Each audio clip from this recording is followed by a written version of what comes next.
Hello YouTube, this is Weekend Railroader once again.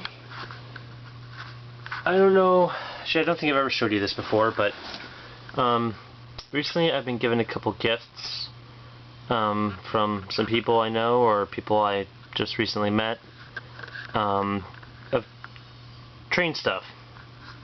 One of them is one of my grandma's friends, very nice guy by the name of Al, and he gave me a couple boxes of train stuff and sent it home with my mom and my grandma one day. And so, you know, I was very thankful for that. You know, some pretty cool train stuff in there. So got set up on my layout.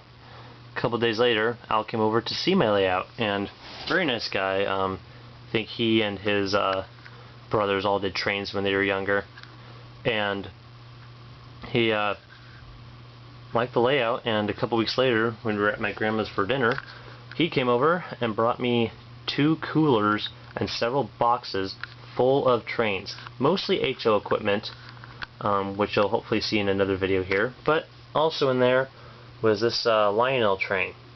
The track came separately. Probably bet you about that in a minute. We have the Lionel 1688E Lionel lines. I believe this is modeled after a Pennsylvania steam locomotive, Pennsylvania Railroad. It's got the tender. This might have been a whistle tender at one point. I don't know though. There's no mechanism for whistling anymore. Got a Sunoco Oils Lionel Lines tanker, a Baby Ruth boxcar, and then we've got a caboose, which is in the worst shape of them all. I mean, got staining on the roof, and looks like maybe the cupola was repainted because it's red. It's red on that side, but hard to see. It's not right on that side. Maybe this was used as a window display once, and the sun promptly took away all the rest of the color. I don't know. I don't really plan to do much restoration work. Probably more renovation. You know, fixing parts that need painting and such. Probably cleaning the dirt off of there. And then a couple weeks ago, one of the guys at my church asked me if I could use a big box of old Lionel track. I was like, sure, I guess. You know, I have a Lionel train now, just no track for it. And inside there is a whole bunch of both, I think that's O scale, and this one, or O gauge, sorry, O scale is more model railroading, not toy trains, and O27.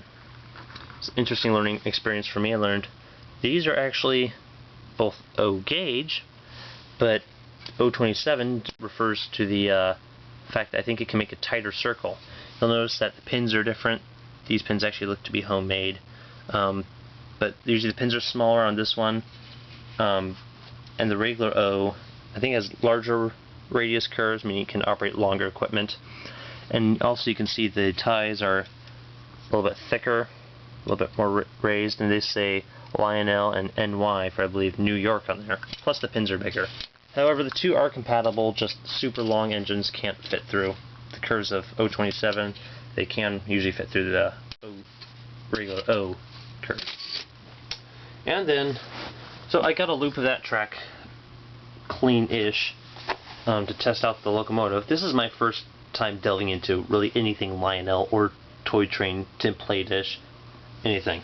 So I did have one old Marx transformer, the number 1249. Tested it according to the instructions, and I think it was the book How to Maintain Lionel or Toy Trains, something like that. Found a example online, I don't know, selling example, whatever, and read through that and tested the thing. You know, plugged it in for an hour, and nothing overheated. Don't know if the reset works. I should probably test that sometime. But this came with an American Flyer set I got from a garage sale. I think it was mostly junk American Flyer, and the one engine I had that worked was the steam engine, or had a chance of working. Part of the motor caught fire, so those are basically all display models forever now. So I've actually got this guy running, believe it or not, which is pretty cool. I still need to learn everything about E-units. Obviously still needs some cleaning to be done. I've oiled him. I thought you could see some actual lube though.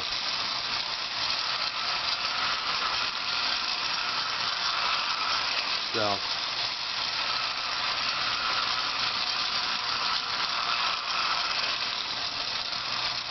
And he sometimes slows down, comes to a stop, just about, or a full stop. And if I get him going again, sometimes he'll speed right back up and go so fast he almost flies off the track. Don't know what's up with that. Maybe his carbon brushes need some attention. Turn the speed a bit here. There he goes. And of course now he'll just take off. You can see he's bouncing a lot. And I'm still trying to figure out why that is. And for all you Lionel people out there, can you answer me this? This is tubular track, of course. Look at those. Look at the tread on that wheel. Kind of hard. It's kind of hard to see there, but it looks like the tread is almost U-shaped. From, I don't know if it's built that way, or if that's just from too much time on tubular track and that's worn a groove in the rails or in the wheels. So if you could help me figure that out, that'd be great. I imagine I would have to get replacement wheels for this to fix that. But right now it's like I'm not really going to bother with it because I don't run this guy a whole lot. Don't really plan to. And I don't have any switches or crossovers, so I don't have anything there that would cause a problem. But then again, maybe it came from the factory that way. I don't know. So if any of you guys who have these or have run them, have experience, could you let me know about that in the comment section? That'd be really great. And that's about it. I do have a couple that are O-scale pieces hanging around. I have an old, I think, Scout series, basically Lionel cheapy brand. Cheapo. Hopper car that I pulled a wheel off of for fixing family friend's car once, because it was only, I couldn't find spare parts. I could only find another car, but I'm like, I don't have any Lionel, so I'll just pull that off. So hopefully I can find one more wheel for it. And I got this little guy. This is a, I'm sure you O-scale people have, O-gauge people have seen this before. It's a New York Central 556 caboose by Marx.